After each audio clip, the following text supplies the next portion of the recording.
ഒരു കുട്ടീനെ നമ്മൾ പിന്നെ ഈ ടെസ്റ്റൊക്കെ ചെയ്തു, സൈക്കോമെട്രിക് അനലൈസിസ് ഒക്കെ നടത്തി. ആ കുട്ടിയെ സംബന്ധിച്ചിടത്തോളം നല്ല കഴിവുള്ളൊരു നന്നായിട്ട് പെർഫോം ചെയ്യാൻ പറ്റുന്ന ഒരു മേഖലയാണ് ബിസിനസ്.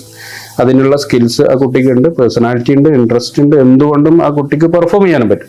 അപ്പൊ അവന് ഈ കാര്യങ്ങളൊക്കെ പറഞ്ഞ് ബോധ്യപ്പെടുത്തി കൊടുത്തു. അവനെ തിരിച്ചയച്ചു.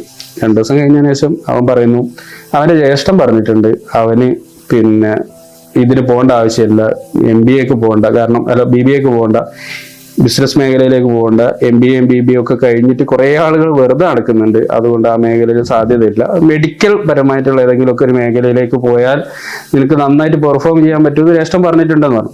ഈ കുട്ടിയെ സംബന്ധിച്ചിടത്തോളം അതിനുള്ള പേഴ്സണാലിറ്റി ഇല്ല, അതിനുള്ള സ്കില്ലില്ല, അതിനുള്ള ഇൻട്രസ്റ്റും ഈ കുട്ടിക്കില്ല. എന്നിട്ടും ഈ രക്ഷിതാവിന്റെ നിർബന്ധത്തിന് വഴങ്ങി ഈ കുട്ടി മെഡിക്കൽ രംഗത്തേക്ക് പോവാണ്. 1 വർഷം കഴിഞ്ഞതിന് ശേഷം ഈ കുട്ടി വീണ്ടും തിരിച്ചു വരുന്നുണ്ട്. ഈ കുട്ടിക്ക് ഈ മേഖലയിൽ അട്ടർ ഫ്ലോപ്പായിട്ട് 1 വർഷവും പോയി, ആ വർഷം ചെലവഴിച്ച ക്യാഷും പോയി, വീണ്ടും തിരിച്ച് ഈ ബിസിനസ് മേഖലയിലേക്ക് തന്നെ, താല്പര്യമുള്ള മേഖലയിലേക്ക് തന്നെ പോവാണ്. അപ്പോൾ അവിടെ നഷ്ടപ്പെടുന്നത് ക്യാഷ് മാത്രമല്ല, പിന്നെ വിലപ്പെട്ട 1 വർഷവും കൂടി നമുക്ക് തിരിച്ചു കിട്ടാത്തതാണല്ലോ സമയം. ആ സമയം നഷ്ടപ്പെട്ട് കഴിഞ്ഞതിന് ശേഷമാണ് തിരിച്ചറിവ് ഉണ്ടാകുന്നത്.